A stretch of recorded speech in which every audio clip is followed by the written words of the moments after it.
The International Union for Conservation of Nature now lists the great white shark in this region as critically endangered.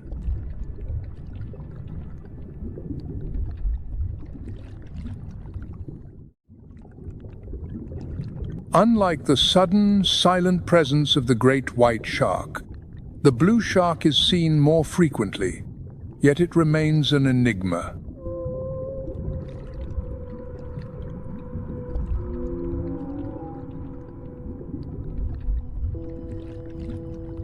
It lives far from shore, present year-round in the western Mediterranean, though its density varies with the seasons.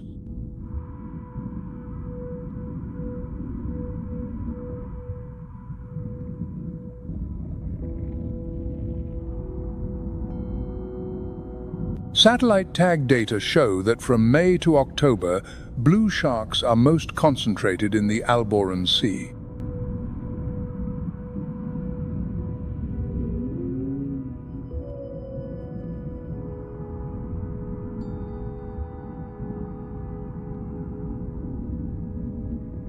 Unlike coastal or deep-sea predators, the blue shark has evolved to thrive in the open ocean.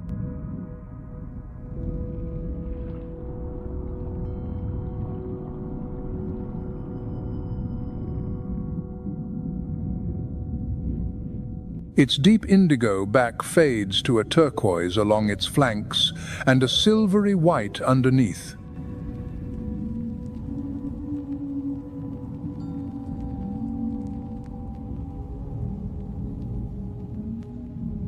This coloration renders it nearly invisible when viewed from above or below.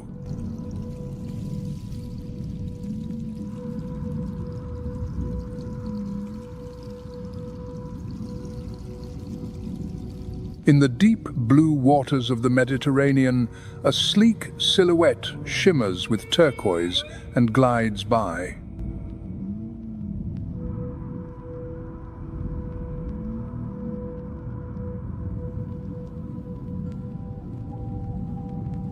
The blue shark, slender and nearly 10 feet long, is built for speed and endurance.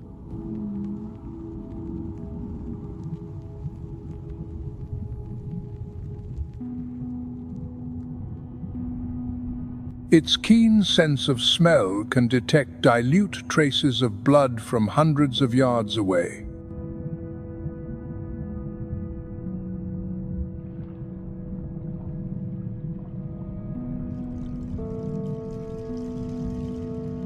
When a target appears, a stray school of mackerel, the shark's sharp dorsal fin cuts through the water.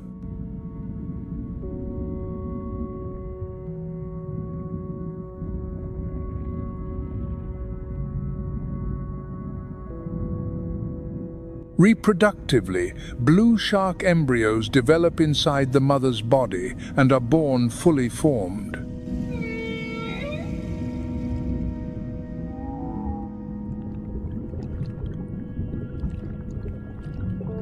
A single female can give birth to between 25 and over 100 pups, with a record of 135 in 1 litter.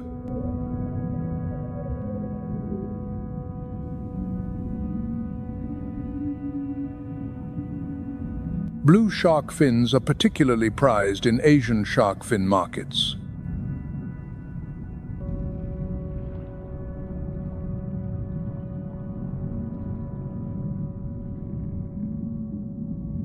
In the Western Mediterranean, the blue shark is a symbol of biological connectivity across oceans.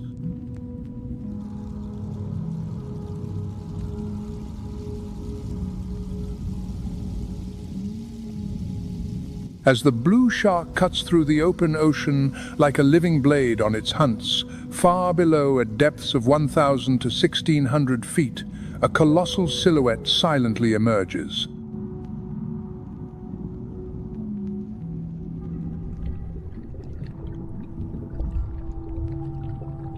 It is the fin whale, the graceful giant of the sea.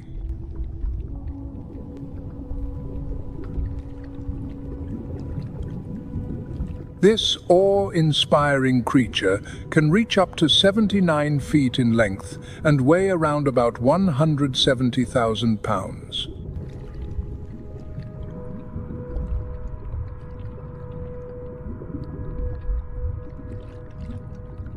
In the western Mediterranean, fin whales migrate seasonally, taking advantage of the nutrient-rich waters for feeding.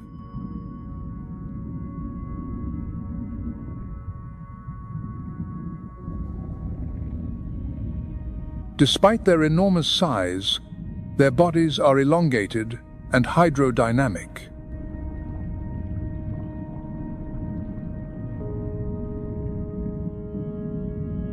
That is why they are often called the greyhounds of the sea.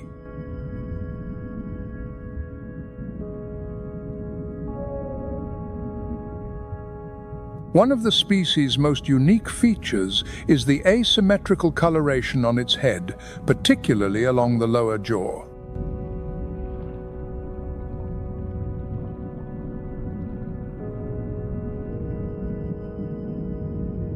A bright white on the right side and a dark grey on the left. This phenomenon is entirely unique.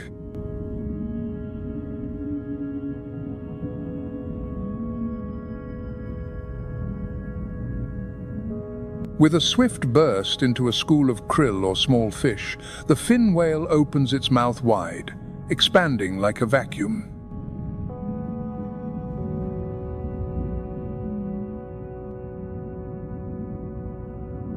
Then, it closes its mouth and uses a massive tongue like a soft rubber piston to push water through its baleen plates.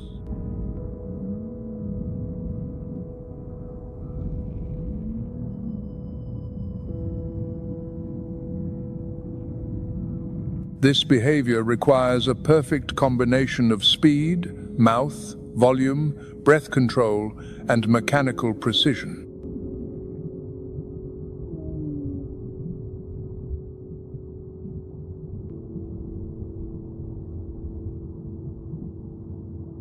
Though not an active predator, the fin whale is one of the planet's largest biological filters.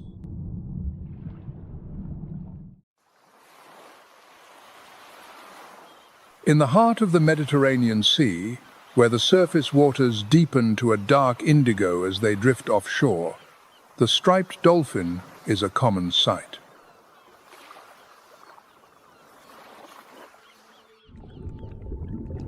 They travel in pods from a few dozen to several hundred, surfacing and diving in a sharp, synchronized rhythm.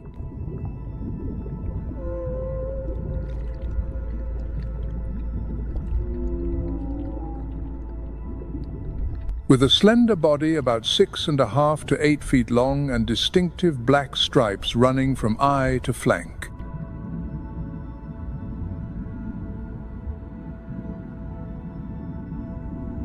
They are not solitary hunters, but high-speed artists of motion.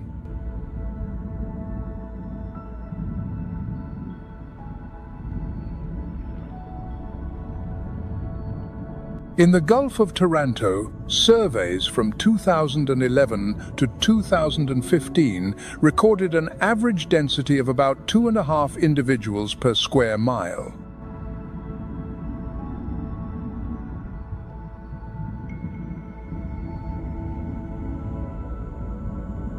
Beneath the deep blue surface, the striped dolphin is a spectacle of kinetic energy.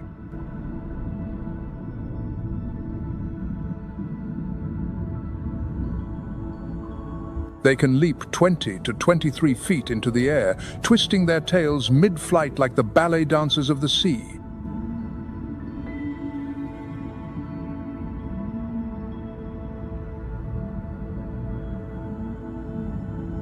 The sounds they produce, including clicks, burst pulses, and whistles.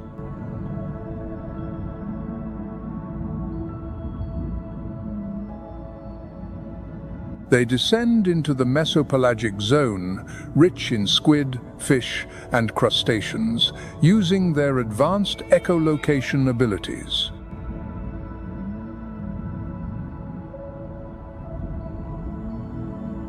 However, in recent years, industrial fishing, ship traffic, and noise pollution have pushed these dolphins.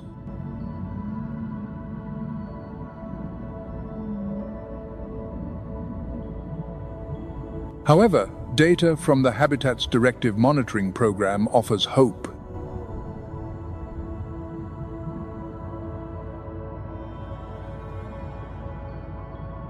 With a stable social system, formidable hunting skills, and agile movement through shifting currents.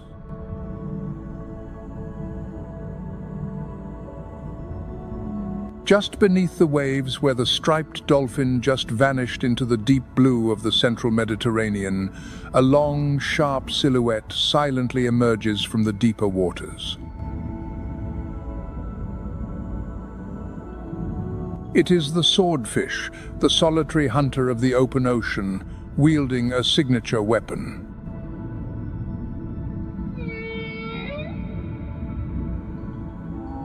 But in the central Mediterranean, there is another rival known for its speed, often nicknamed the warm-blooded cheetah of the ocean, the short-fin mako shark.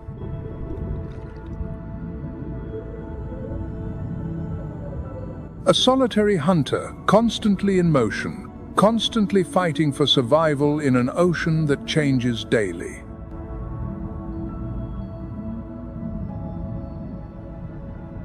Just beyond the mako shark's hunting grounds in the deep waters of the central Mediterranean, among the vast seamount ridges, the sperm whale appears.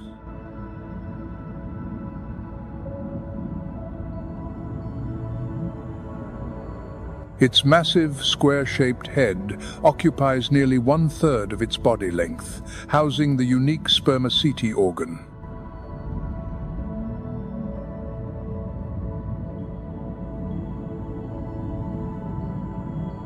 This organ amplifies a series of clicks into powerful ultrasonic beams for echolocation.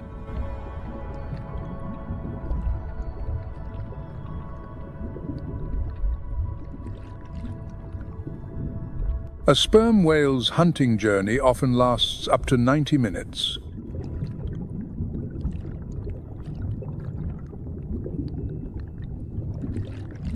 The social behavior of sperm whales in the central Mediterranean is more complex than one might expect.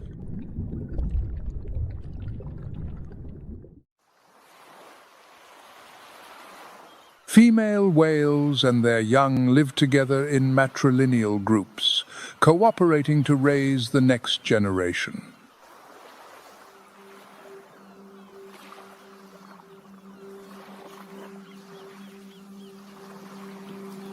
Adult males, on the other hand, live solitary lives or form small bachelor pods.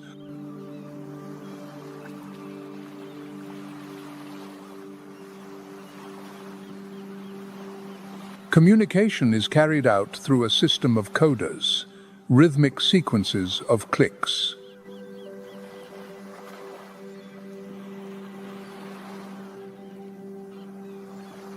The reproductive biology of the sperm whale is particularly slow.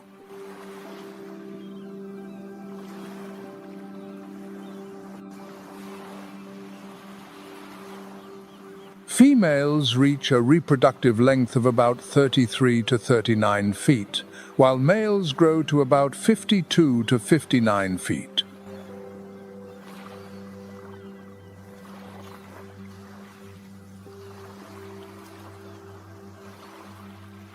Dives lasting up to an hour or more into the abyss push the limits of pressure and oxygen.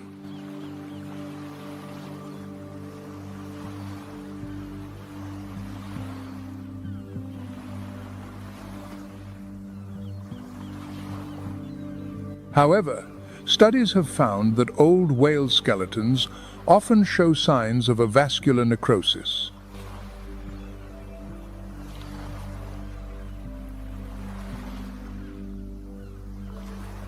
In the eastern Mediterranean, this is a species that chooses not explosive action, but instead follows a strategy of slow living.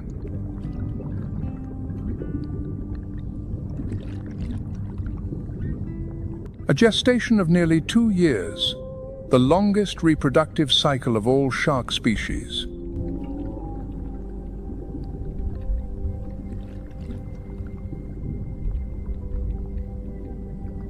With a body often likened to the classic image of a shark, the dusky shark has a long torpedo-like shape.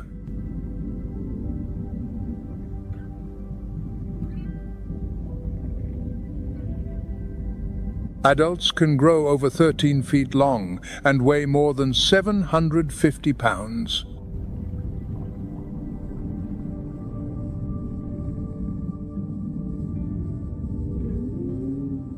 However, behind this iconic appearance lies a biological paradox.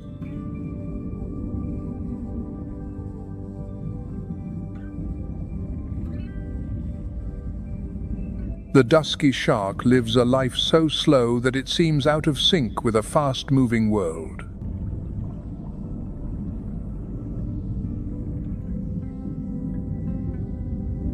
Females do not begin to reproduce until around age 21. Males mature slightly earlier, at about 19.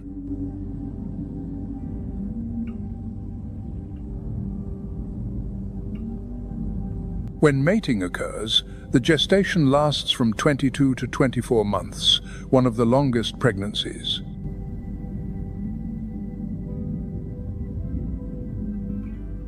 A single reproductive cycle can last up to 3 years.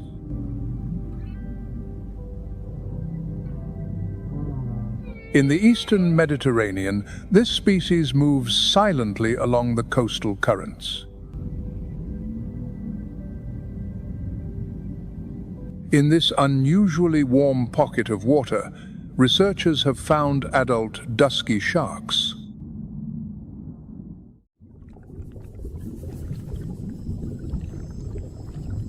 Diving to depths of about 65 to 260 feet, where the reefs are obscured in shadow.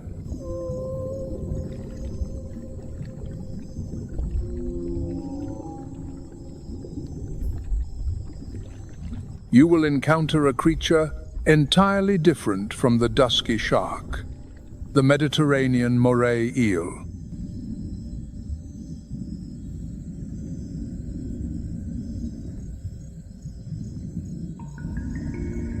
The Mediterranean moray is a master of staying still, choosing to live hidden among narrow rock crevices.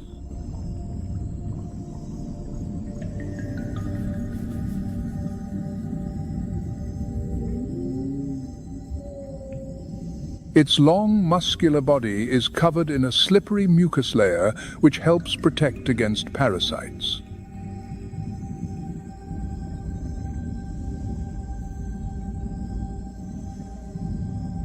In some cases, this mucus contains mild hemolytic toxins that can cause minor skin irritation.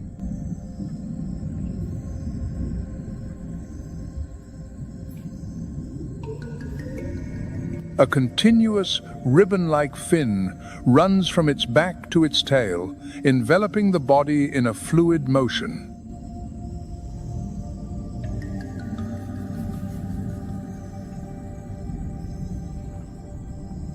The species is faithful to fixed rock formations and reefs, sometimes found scattered at depths of 330 feet.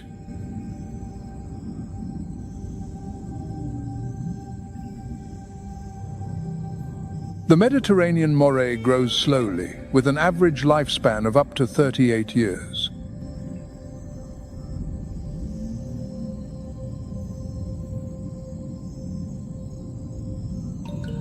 During the day, they remain almost completely hidden in crevices, with only their heads protruding to observe.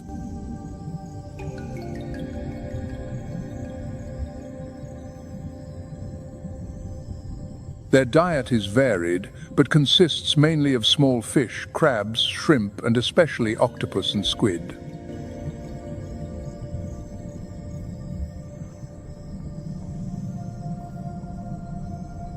In addition to their sharp outer jaws, they possess a pharyngeal jaw located deep in their throat.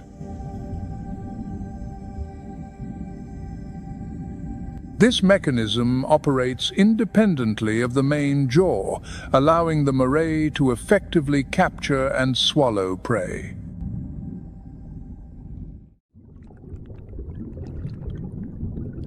From the warm waters of the Red Sea, a striking creature silently began its journey north, the lionfish.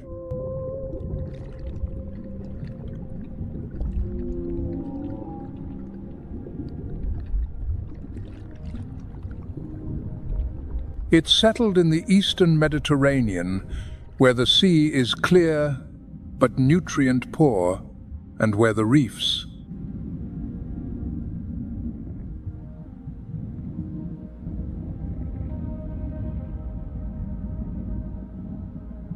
adorned with flowing fins like silk and hues that echo the elegance of ancient ceremony.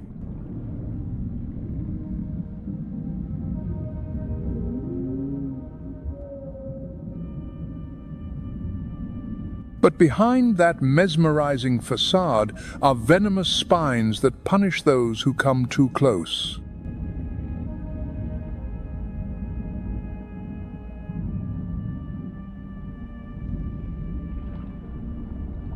Each fin contains a series of needle-sharp spines, and 18 of them are a venom injection system.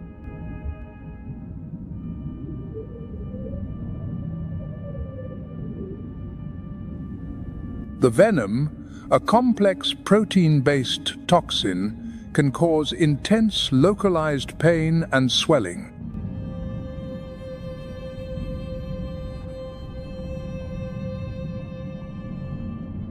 Once native to the Indo-Pacific, the lionfish has become one of the most notorious invasive species.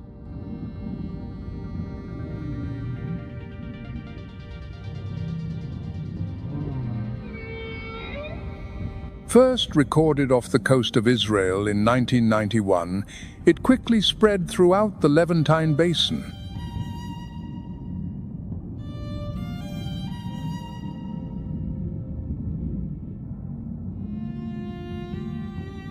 By 2024, research from Wageningen University reported growing numbers along the coastlines.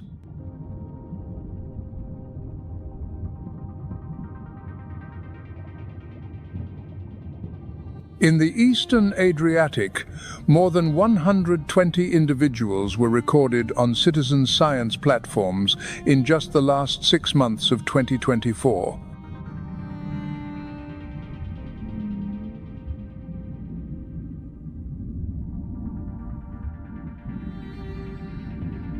The lionfish population is exploding due to their incredible reproductive rate.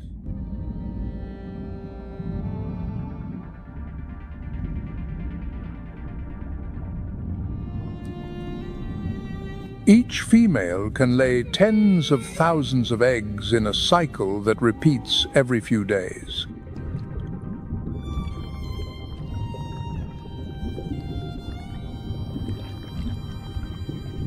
Their eggs are encased in a buoyant gel that drifts with the ocean currents.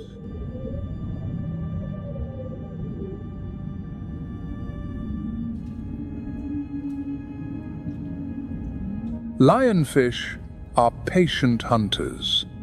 Their ornate pectoral fins spread out to corner small fish.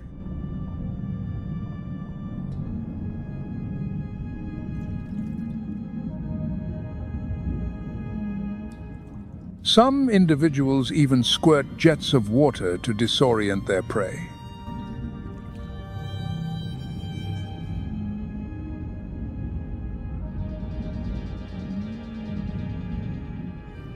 In the eastern Mediterranean, where native fish lack natural defenses, the lionfish has caused declines.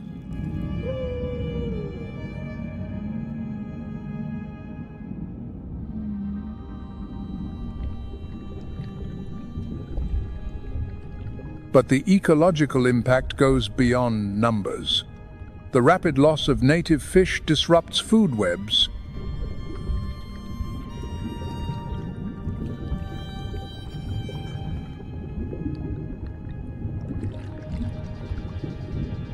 Many of these small fish typically graze on algae, which, if left unchecked, overgrows and smothers coral surfaces.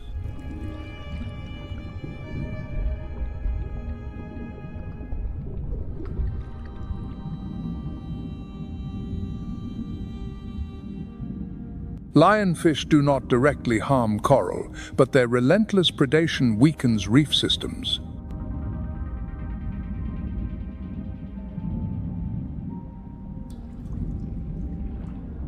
Under the influence of climate change, the eastern Mediterranean continues to warm.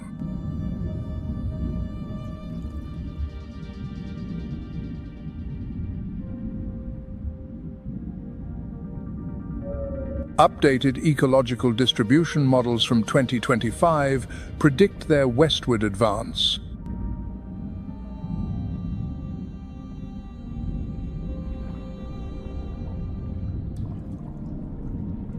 Some studies suggest that without control measures, lionfish could become the dominant benthic biomass.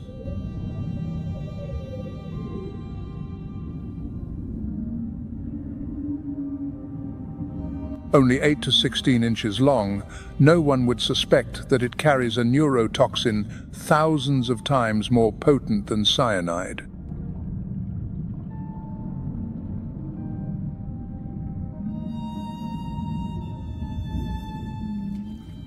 With no predators and no controls, it reproduces rapidly and is silently destroying ecosystems.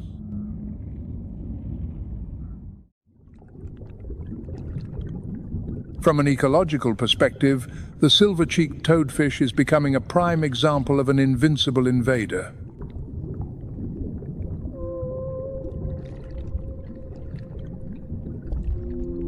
A combination of potent toxins, aggressive behavior, rapid reproduction, bait stealing, and a complete lack of natural enemies.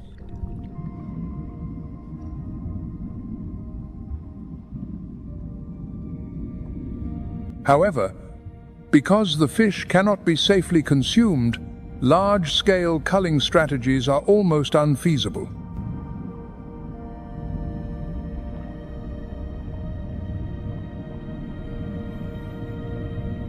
As invaders like the silver-cheeked toadfish continue to spread, an ancient symbol of the Mediterranean quietly clings to survival.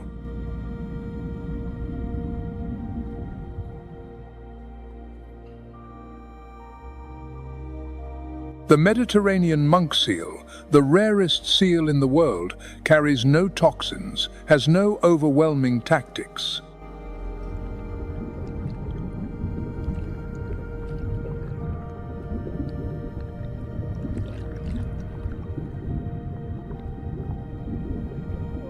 Hidden in concealed sea caves and increasingly fragile coastal waters.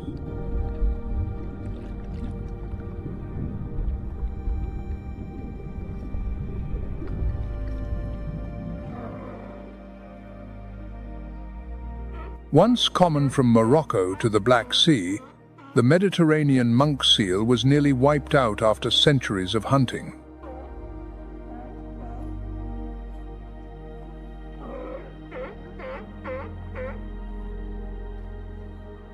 By the early 21st century, fewer than 500 individuals remained on Earth.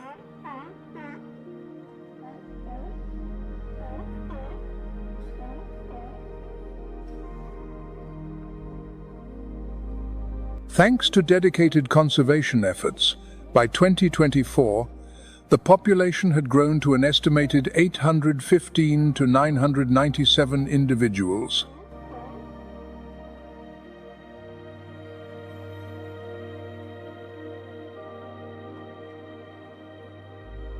Greece and Turkey together now account for about 30 to 40% of the global population.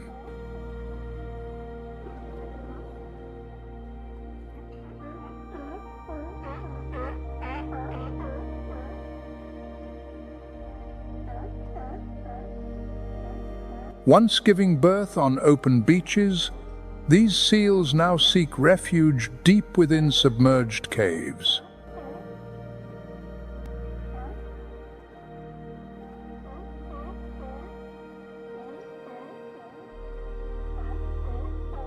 Ironically, this behavior now makes them vulnerable to rising sea levels and powerful storms.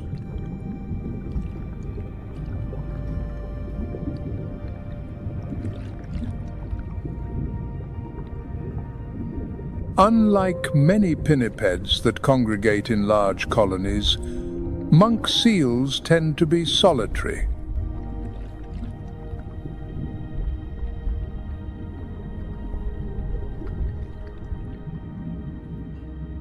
With their dark brown coats and rounded heads, they have earned the nickname the silent monks of the sea.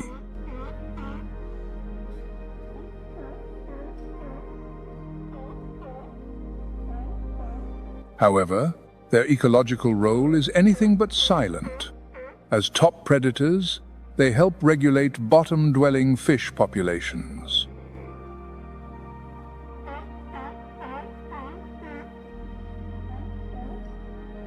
Greece currently hosts the largest known population, with key sites including the island of Gyaros and the Alonissos Marine Park.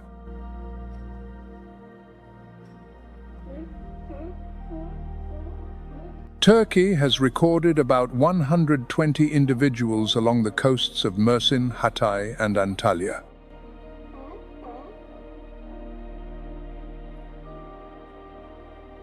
However, they continue to face threats from fishing nets, tourism, and high levels of inbreeding.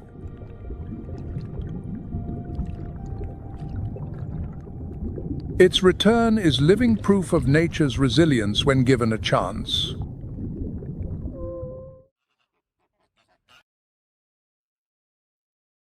its sea caves to escape the sun and human presence, another creature silently emerges.